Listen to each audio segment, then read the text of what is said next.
An Ancient Weapon Called Human, Chapter 13, by CnRhin. Lizra's POV. Lizra sat alone in the barracks room assigned to her home away from her ship. It was modestly decorated with personal keepsakes and books. A few of her awards and certificates stood on an antique wooden shelf next to her bed.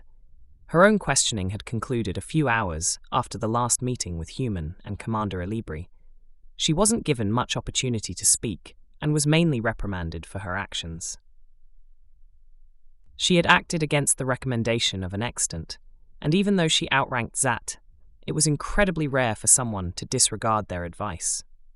She received a written sanction along with a loss of promotion points. The reasoning was that if Human truly was working for the Corps, the consequences could have been disastrous. They had scanned him upon arrival, but weren't able to fully analyze him until after the meetings. Once they finished, her superiors realized that if he had wanted to, he could have caused irreparable damage to the base and everyone inside. So, she was punished for what could have happened. Letting out a long sigh, Lizra picked up her interface pad and saw a message telling her to report to Ensign Marketh at once.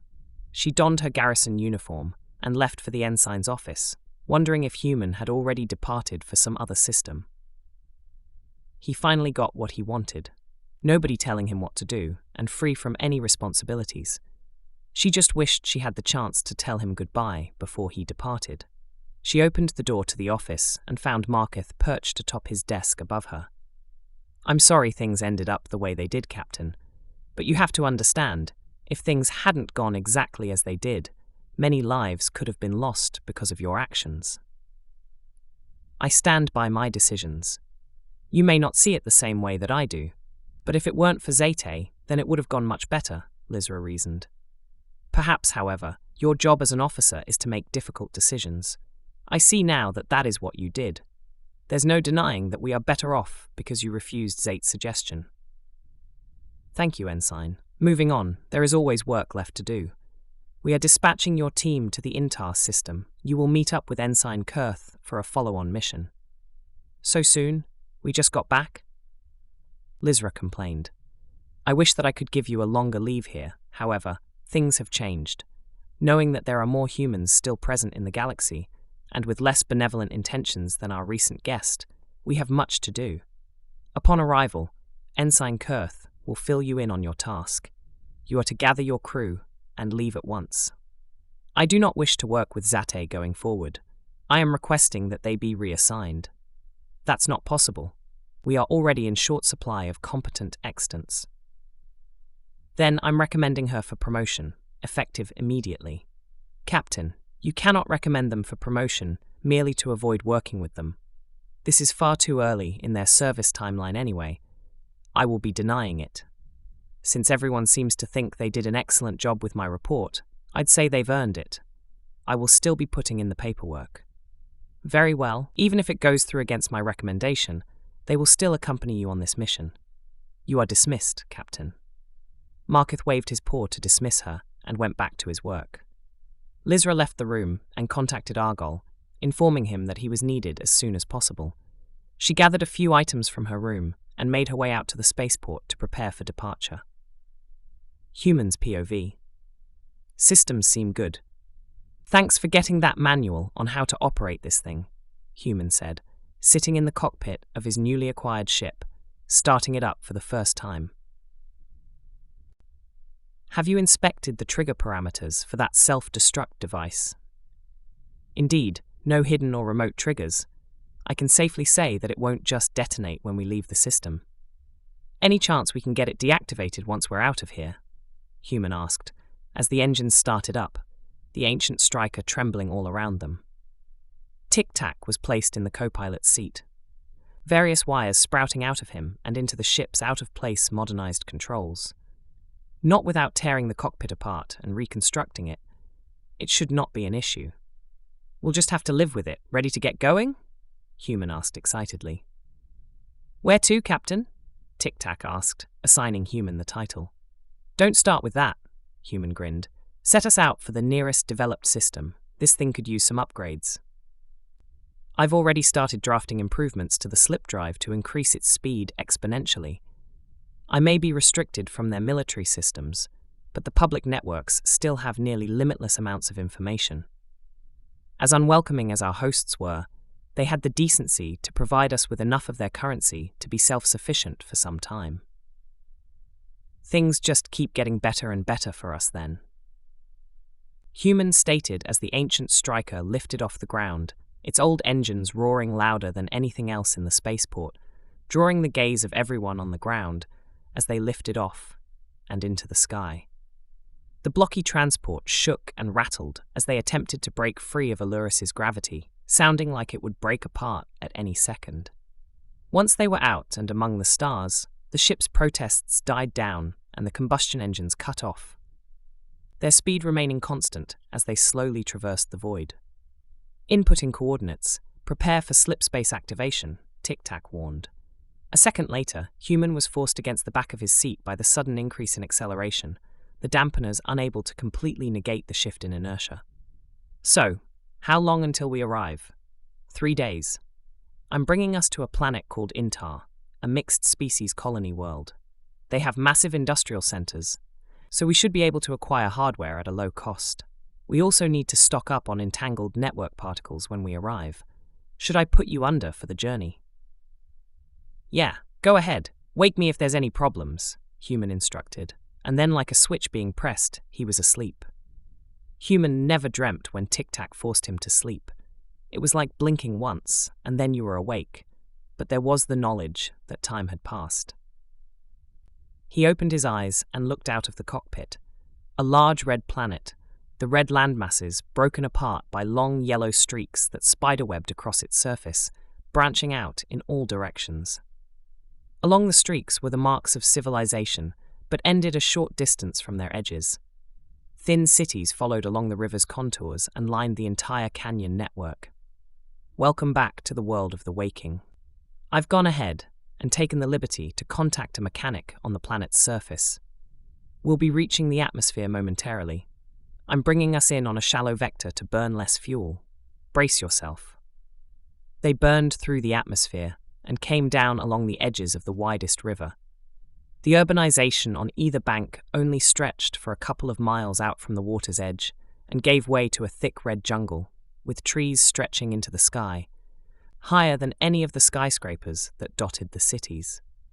Once they landed in a sparse shipyard, the duo descended from the exit ramp to see a tall, slender creature waving at them from across the yard. He was tall and incredibly thin, walking with cybernetics that allowed him to survive the gravity of this planet. The metal exoskeleton sat just above his nearly pitch-black and featureless skin. A face with too many eyes to count peered over at them. When he spoke, it sounded like a series of connected whispers, easily gliding from one word to the next. You must be the ones who reached out to me about some ship work. Can't say I've seen anything quite like you, though. What world do you hail from? The alien asked, the sounds seeming to come from him without any discernible mouth. I wasn't actually born on a world, just passing through and hoping to get some work done, Human explained. A nomad, I see. Your types are always great company. I'm sure you've got plenty of stories from your travels. The mechanic pulled over a small cart filled with different tools and miscellaneous parts. A large, bulky interface with an abundance of wires sat on the top. Not particularly. This is only the 4th world I've been to, Human replied, dodging the inquiry. I got the plans that you sent me, however, I'm not exactly sure what you're trying to do. Slip drives are pretty fragile, and there isn't much left to improve. They've come about as far as they can. But I haven't had much time to really look the modifications over, he explained, nimbly typing away on the oversized keyboard attached to the cart. They weren't my plans. Here, this should be able to help you, Human said, removing Tic-Tac and placing him down next to the alien. Greetings, I was the one who drafted the modifications. I can assist you with any questions or troubles you may have during the process, Tic-Tac reassured him. Is that an autonomous computer? I don't feel comfortable working with that. Did anybody else see this before you came here? You do realize these are highly illegal if someone finds out. He can pretend quite well, don't worry about it. If anyone in power really wanted him gone, it would have already happened by now, Human declared, and walked onto the ship, grabbing an interface pad that came with the ship. "I'm going to grab some things in town. How long do you think it'll be?" These don't even make sense," the mechanic said, going over the schematics on his cart. "Most of these modifications don't even seem possible. Theoretically they are, however. This may be the first time they will be implemented in an actual unit. I sourced the modifications from current research being done by teams across 20 systems and compiled them together myself," Tic-Tac explained. Human cut back into the conversation. "Anyway, how long?" "If these are possible, then days at the least. This'll be rather expensive as well," remarked the mechanic. "That's fine. We've got nowhere else to be. I'll be around later if you need another hand," Human offered. "I'll call my partner for this. If we can make it work, this'll be the advancement of the century. If we can keep these once we're done, I'll do it free of charge," offered the alien. "That will not be possible. Upon completion, the plans will automatically dissolve from your systems. We would rather keep this to ourselves. I hope you understand," Tic-Tac informed the mechanic. "Fine, twice the price then," he countered. "Whoa, I don't know how much we're already giving you, but," Human started. "Acceptable. Bring in your partner so we can begin," answered the computer. "I will take it from here. You may run your errands now," Tic-Tac said, addressing Human. "All right then, ping me if there are any problems," he said, walking away from the port and into the town.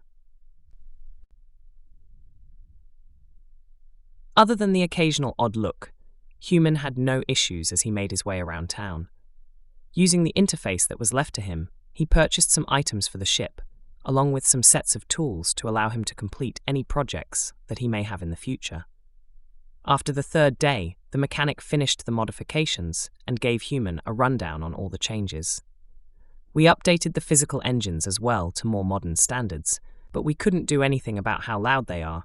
You may receive some complaints about that from some authorities. A shame if you ask me.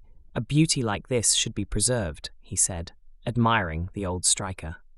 "And with the slip drive modifications, trips that would have taken weeks before could, if it works properly, should now only be a day or less. Never in my time here did I ever expect to do a project quite like this. I have to thank you for the opportunity." "Of course, I'm glad you were able to get it all working right. If that'll be all, I think we'll be on our way now," Human said, extending his hand to the mechanic. "What is that?" he asked, looking down at his outstretched hand confused. "Oh, I was just thanking you." "Right, no problem," the alien said, putting his hand forward but not touching Human's, unsure what the gesture meant. "Okay then, ready to go, buddy?" Human asked as he reached down and picked up Tic-Tac. Affirmative. The pair boarded the craft and found their place behind the controls and started it up once more. "What's next on the itinerary?" "Plot a course for the Prime System, third planet. There's something I need to check there." "We are returning to the old Illyrian world.